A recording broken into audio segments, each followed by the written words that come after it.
Remember the old rule I mentioned in previous lessons that if you're going to make changes to the router, you have to back up the router first of all. That way, if you screw up and can't get back into your router with these changes you just made, you can always reboot the router back to its default settings, come in under default admin settings, and then restore the backup to get back where you were. So hopefully you did this before you started all these changes here that we're talking about. So now that we've finished with all of our changes, we reboot and make sure we can log in with whatever method you want to use. And once that's successful, then we can go back here and we can disable the services that we don't need. So let's take a look at that for a moment. We come up here and we select IP and services. You notice we have SSH enabled, Winbox enabled, www enabled, and SSL enabled. We only need one of these to get into this router, so we need to disable the other three. And the reason is that it reduces the footprint, which would allow hackers to break in. So instead of giving them 4 ways to break in, we'll narrow it down to just 1 way to break in. And which method you choose, that's up to you. I really don't care. One thing to keep in mind though, if you go to log in with SSH, you have to know how to enable your SSL so that you can use WebFig to make easy configuration changes to your router. Okay, so we're going to decide that we're going to use SSH to log into this router. So we can turn off Winbox, www, and SSL access. Once you've proven that you can reboot the router, you can re-log into the router using SSH. If you want to change the port number, that's your choice. So how would we do that? Well, right now we're using WebFig instead of Winbox. And Winbox would be the same method. We can just disable Winbox, disable www, and disable SSL. So let's go ahead and do that. We'll disable Winbox, disable www, disable SSL.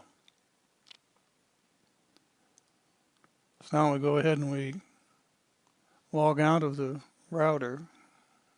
We're left with our PuTTY, so we're going to shut down the PuTTY too.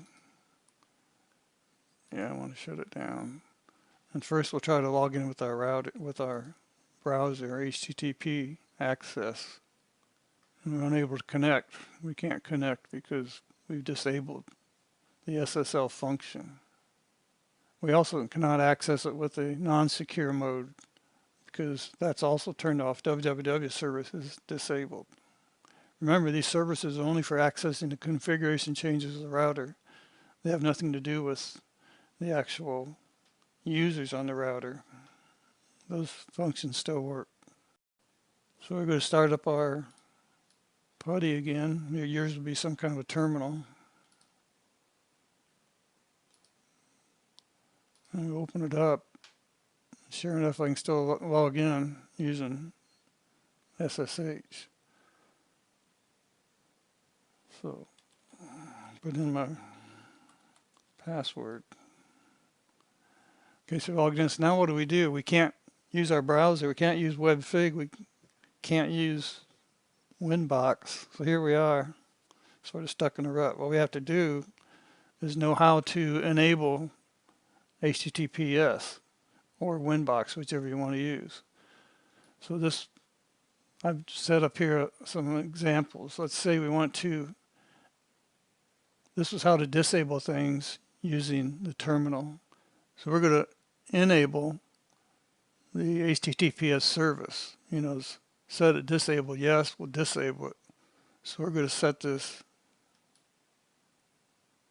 as a no. So I'm going to copy,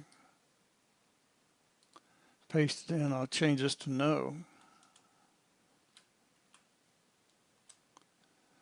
And now we should be able to access with our browser and HTTPS. So we come up here and I select bookmark, HTTPS, and lo and behold, it works. So you'd have to know how to do that SSH command to reactivate the SSL service. So make sure you know that if you strip yourself down just to an SSH access. So the other point of this particular video is that you want to keep people from out on the outside world from even being able to try to access with SSH. So the way you do that is with your firewall. So we come down here to our firewall, and this right here, if it's not from a LAN, then drop it. Don't let them get in there to try to access your router. So we take a look at this. It's an input chain. If it's not from the LAN, then we're going to drop it. And we're going to log the fact that that happens, so we know somebody's tried to get in. So hopefully now it's all starting to make sense to you how this all works together. And this pretty much concludes this lesson, which was about cleaning up your act after you finished making your router HTTPS accessible. And once again, don't forget to back up your final configuration changes on your router. If you also want to prevent any loss in case the router dies for some reason, you could also download the changes into another medium, which has been demonstrated in previous lessons.